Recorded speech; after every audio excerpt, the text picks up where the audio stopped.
point, Lee, Donna and I were required to work out of the Stroud office. But we have no phones or computers, says I. Bring in your own computers and printers from home, set them up and just use your mobile phones, says Dowson. But Jim, we have no broadband connection yet and no secure line for the credit card machine and a poor to intermittent mobile signal down here in the valley, says I. Oh, go out and buy dongles, says he, and tell Donna to take the phone donations home with her at night and she can process them there. Well, it was frustrating and it was difficult, but we did it, and we worked as best we could under very adverse circumstances. Then came the contractors to install the cabling, the security door, the alarm system, and the CCTV monitors. Utter chaos. We had to move desks and furniture out of the way, we had to cover up our computers because of the level of dust it created, and we had to scuttle off outside every time the phone rang so we could hear ourselves speak above the drilling and the hammering. Then at long last the telephones were installed and the computers arrived and we thought our problems were over. Until we switched them on and found out that the software was pirated. When the first data file arrived from Belfast, we could have cried. It was in a shocking state. Some enquiries consisted only of a name and a town. Many of the addresses gave 0 as the house number. A high proportion of postcodes were incorrect because the Belfast staff had typed in what they thought they heard and they didn't bother to ask for verification, so we had PW as the postcode for Twickenham. Almost all the addresses contained spelling mistakes. We had Lester for Leicester and other horrors, far too many to mention. Now, in fairness to the Belfast staff, they weren't familiar with the spelling of English place names, no more than we are familiar with the spelling of Irish place names. And this is just one of the reasons the call centre should never have been located in Belfast. But spelling wasn't the only problem. It seemed that Jim's staff couldn't distinguish between a bogus caller and a genuine one, so they failed to weed out enquiries from Shami Chakrabarti and Mr. Apothecary and many other spoof callers. We calculated, because of the state of the data, at least a third of the enquiries wouldn't reach their intended destinations.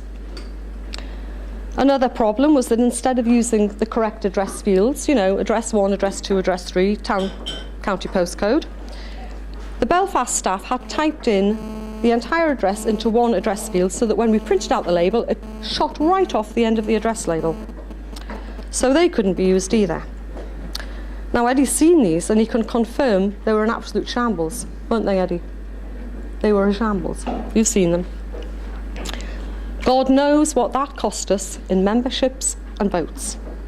Within days, Jean Griffin called Donna to say that several hundred enquiry packs had been returned to the Welsh Pool PO Box address by Royal Mail marked undeliverable. We weren't surprised.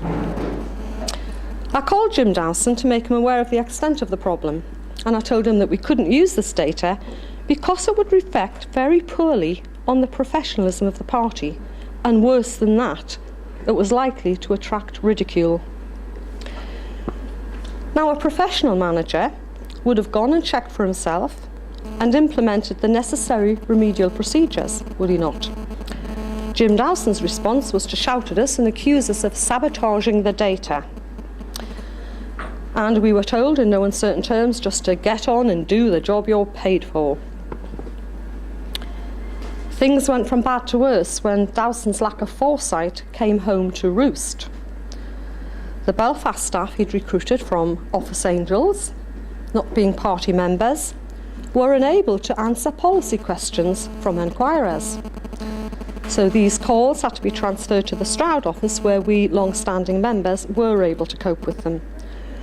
So in addition to doing our own busy jobs, we now had to take hundreds of time-consuming calls from Belfast.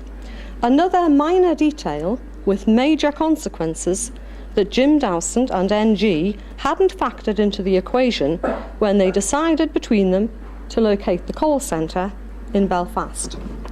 The same call centre that now provides several members of the Dowson and Griffin families with a good living.